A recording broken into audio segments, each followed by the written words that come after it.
Okay, so the current wave that we see in hip hop right now, the brother made an observation and it was very key, and that's the fact that it's the Crip season. It's the Crip season in music right now, with the exception of Game, because he put out an amazing project. But yet and still, we see the rise of Crip artists. And this was exasperated and propelled by the death of Nipsey Hussle. I attended the funeral, and I was like, this is Crip church. This is a Crip recruitment tape. You feel me? Because you got a chance to really see the strength of that nation, and it was a monumental display of strength and unity. Even though we know from the stories and the history that what I'm saying, there's a lot of infighting, and fratricide and all of that goes on.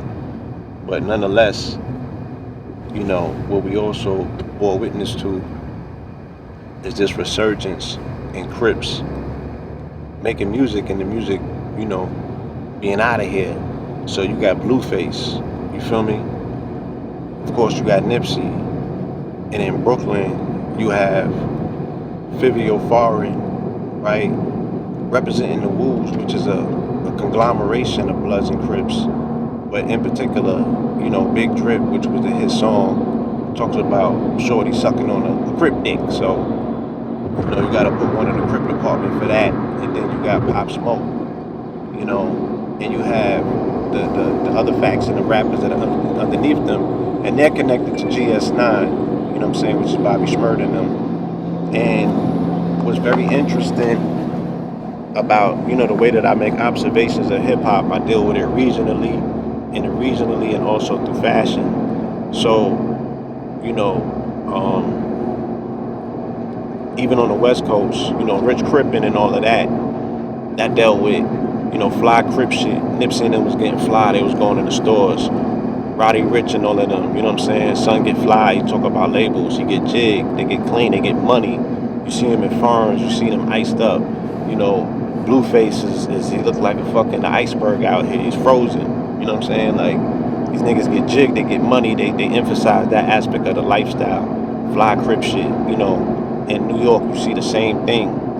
And me personally knowing and being around Nipsey from 07 to 08 to 09, I definitely know that he was clicked up with Brooklyn Crips, so for Franklin, like, they was part of the entourage.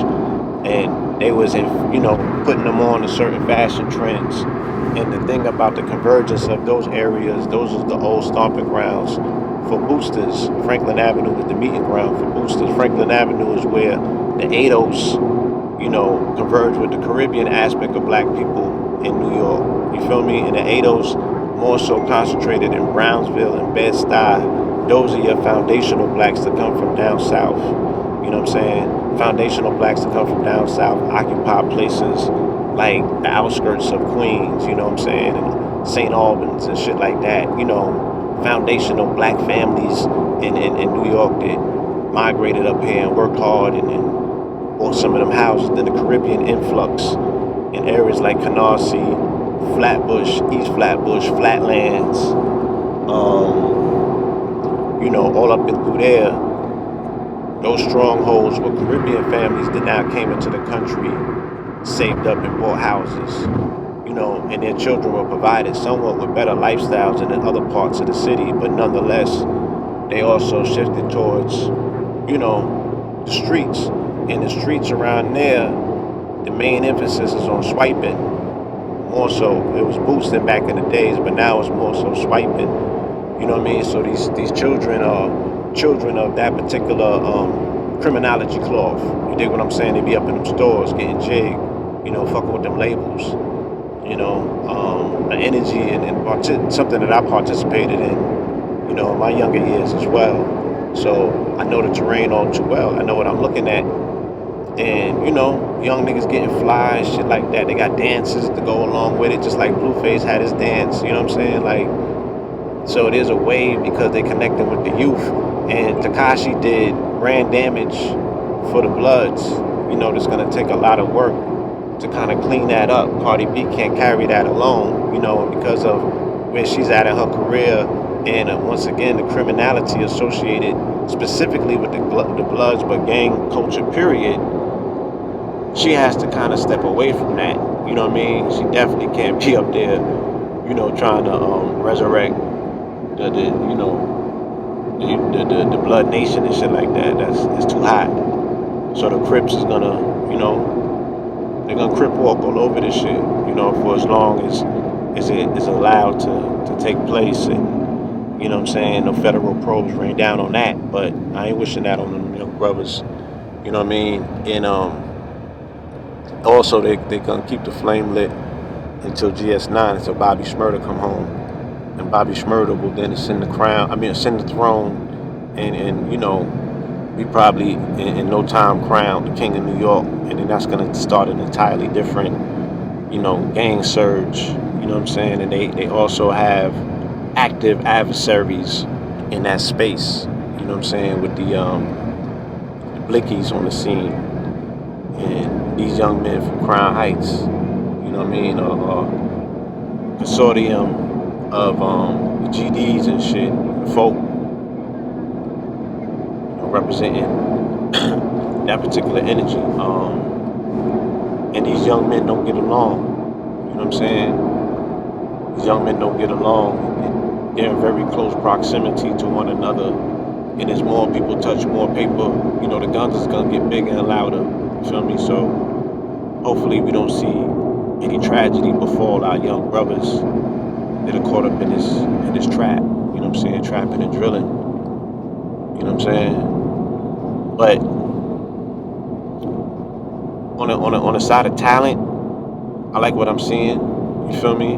I think that the brothers represent something refreshing, because I always knew that there would be a convergence, and Flatbush always represented the hidden secret and the biggest threat in the music industry because of the proximity that these young men have to the Caribbean.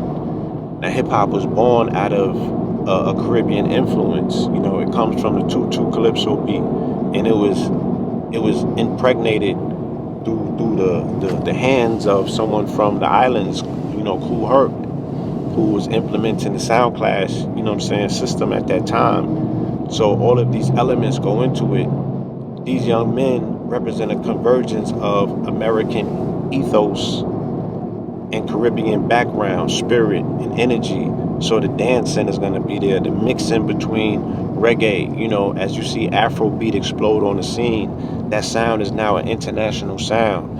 The calypso and the reggae beat is now something that has the world under its influence. It just morphed into something else. And in hip-hop, you're going to see it morph into a hybrid as well. So these are the young men that's going to be able to utilize the convergence of these elements to create new sounds in hip-hop. And it's going to be the trap merged with the drill, merged with, what's the shit in London called? Grime. You know what I'm saying? Merged with reggae or dancehall for that matter. And then whatever the young boys in New York end up calling this, the hybrid shit that they create. So, yeah, it's some interesting times that are gonna come out of hip hop, because, with Griselda and them giving a new staple to definitive New York sound, bringing that back and reminding people what the grimy 90s sounded like.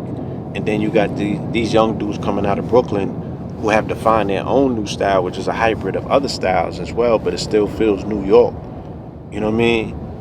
Yeah, like the youth that are bearing witness to this and cooking up their own style.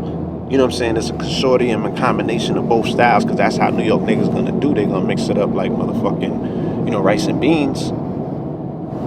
Yeah, I can't wait to see what comes out of that. You know what I mean? Hip hop got a lifeline.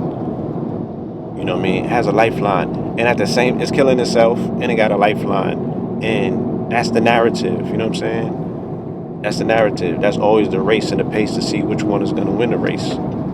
You feel me? The giving new life or choking this shit out. The birth rate is at 0. You know what I mean? But there's still new energy coming through. All right? Peace.